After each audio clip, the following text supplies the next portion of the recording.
Let's take a look at the primary visual cortex. It is here in the occipital part of the brain.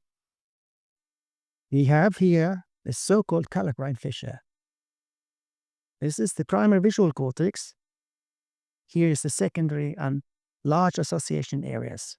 The information that arrives here is processed here first, but then further and further and further in the secondary visual areas and many other parts of the brain, which is summarized here, very strongly simplified. We can say that the information that comes from the magnocellular pathway is about the where. This is the dorsal pathway, which comes from the rods. Where is the object going? It's about the movement of the object.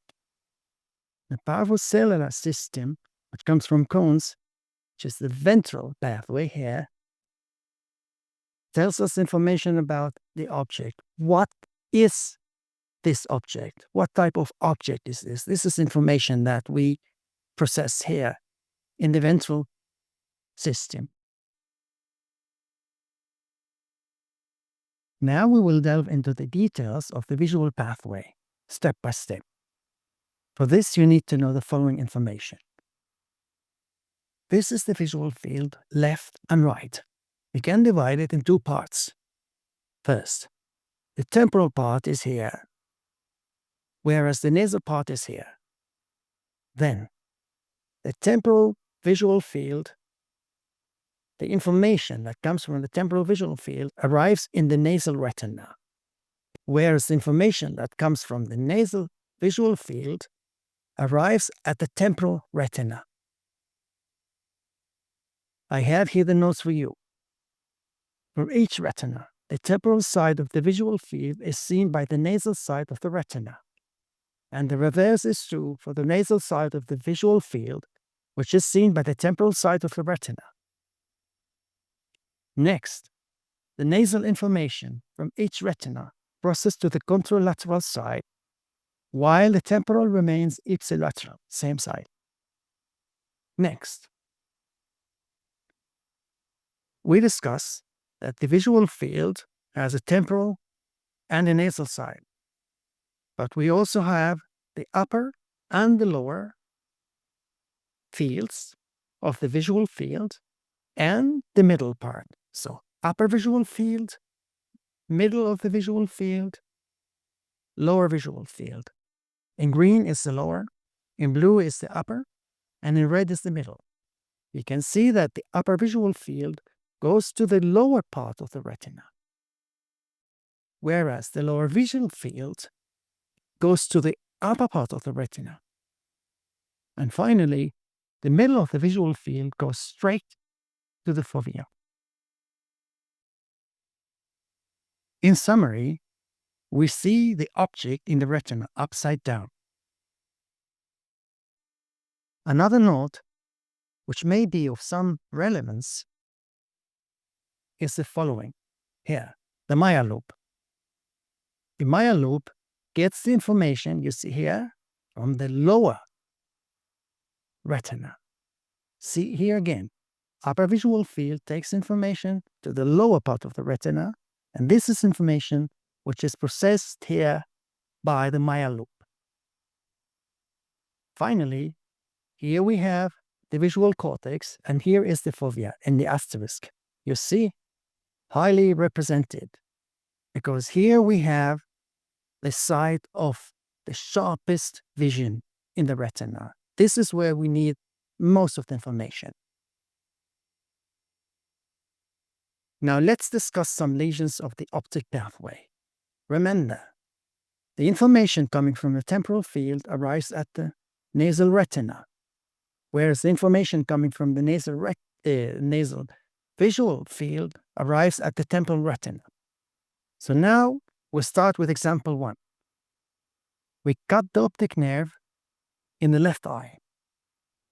Well, we lose all the information from the left eye. Cutting the optic nerve causes blindness in the ipsilateral eye, same side. Now example 2, here. We cut the chiasm. Remember, the chiasm, this is where the optic nerve crosses over. It's the part of information which comes from the temporal, from the temporal field. The temporal field arrives at the nasal retina. This information in the nasal retina is taken by the optic nerve to the chiasm. Meaning, if we cut the chiasm here, the information coming from the nasal retina is lost. And the information in the nasal retina comes from the temporal field. Hence, if we cut the optic chiasm, cutting the optic chiasm causes heteronymous, which means both eyes, by temporal hemianopia. In other words, all information is lost from fibers that cross. Thus, information from the temporal visual fields from both eyes is lost. Now, example 3. Here. We cut the optic tract.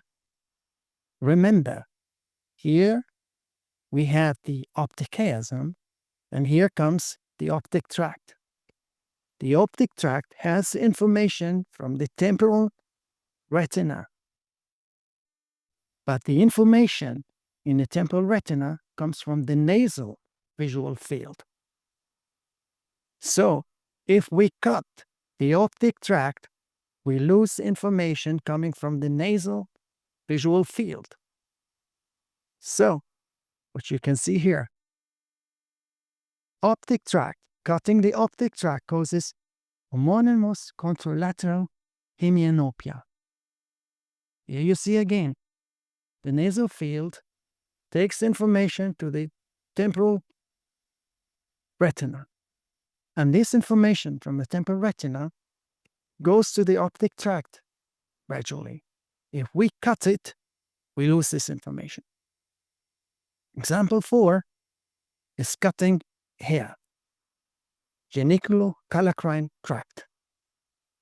It's almost the same as example 3, only we have the so-called macular sparing here.